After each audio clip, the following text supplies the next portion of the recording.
ഈ സെഡോണയുടെ ഒരു ലാൻഡ്മാർക്കാണ്. ശരിക്കും പറഞ്ഞാൽ സെഡോണ എന്ന് പറയുമ്പോൾ, ഇപ്പോൾ പാരീസ് എന്ന് പറയുമ്പോൾ ഈഫൽ ടവർ കാണിക്കുന്നു പറഞ്ഞ പോലെ സെഡോണ എന്ന് പറയുമ്പോൾ കാണിക്കുന്ന ഒരു നിർമ്മിതിയാണ്. അതിൻ്റെ പ്രത്യേകത എന്താ വെച്ച് കഴിഞ്ഞാൽ, ഈ ചുവന്ന പർവ്വതങ്ങളുള്ള, ചുവന്ന മലകളുള്ള ഈ പ്രദേശത്ത് ഈ മലയ്ക്ക് ചേർന്ന, മലയോട് ചേർന്നിരിക്കുന്ന, അല്ലെങ്കിൽ അതുമായിട്ട് ഏറ്റവും അനുയോജ്യമെന്ന് തോന്നുന്ന ഒരു നിർമ്മിതി. അത് മറ്റൊന്നുമല്ല, അതൊരു ചെറിയ പള്ളിയാണ്, ഒരു ക്രിസ്ത്യൻ പള്ളി. ഈ മനോഹരമായ ഭൂപ്രദേശത്ത് വ്യത്യസ്തമായൊരു നിർമ്മിതി വേണമെന്ന് ഒരു സ്ത്രീ 1940കളിലൊക്കെ ഇവിടെ ഈ പ്രദേശത്തെ, സെഡോണ പ്രദേശത്തെ റേഞ്ചറായിരുന്ന, നാഷണൽ പാർക്കിൻ്റെ റേഞ്ചറായിരുന്ന ഒരു വനിതയുണ്ട്. മാർഗരീത്ത സ്റ്റൗഡ് എന്നാണ് ആ സ്ത്രീയുടെ പേര്.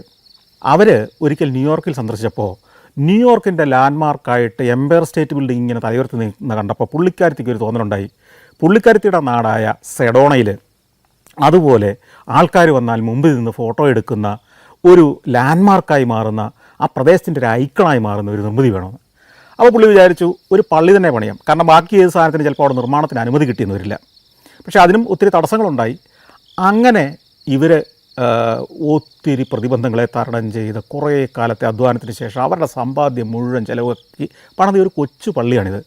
പക്ഷേ ഞങ്ങൾ ഈ സെഡോണ ടൗണിൽ നിന്ന് ഓടി, ഈ മലമ്പ്രദേശത്തൂടെ ഓടി ഈ പള്ളി ഇരിക്കുന്ന പ്രദേശത്തേക്ക് എത്തുമ്പോൾ തന്നെ കുറച്ച് അകലെ നിന്ന് തന്നെ ഇത് കാണാം. ഒരു പാറക്കെട്ടിൻ്റെ നടുക്ക് ഒരു പ്രത്യേക രീതിയിൽ പണിത ഒരു പള്ളി. ആ പള്ളിയുടെ നിറവും അതിൻ്റെ രൂപവും ഒക്കെ കാണുമ്പോൾ നമുക്ക് മനസ്സിലാവും അവിടെ ആ രൂപത്തിലല്ലാതെ വേറൊരു കെട്ടിടം പണിയാൻ പറ്റില്ല. ആ ഷേപ്പാണ് ആ പ്രദേശത്തിന് ഏറ്റവും സ്യൂട്ടബിൾ എന്ന്.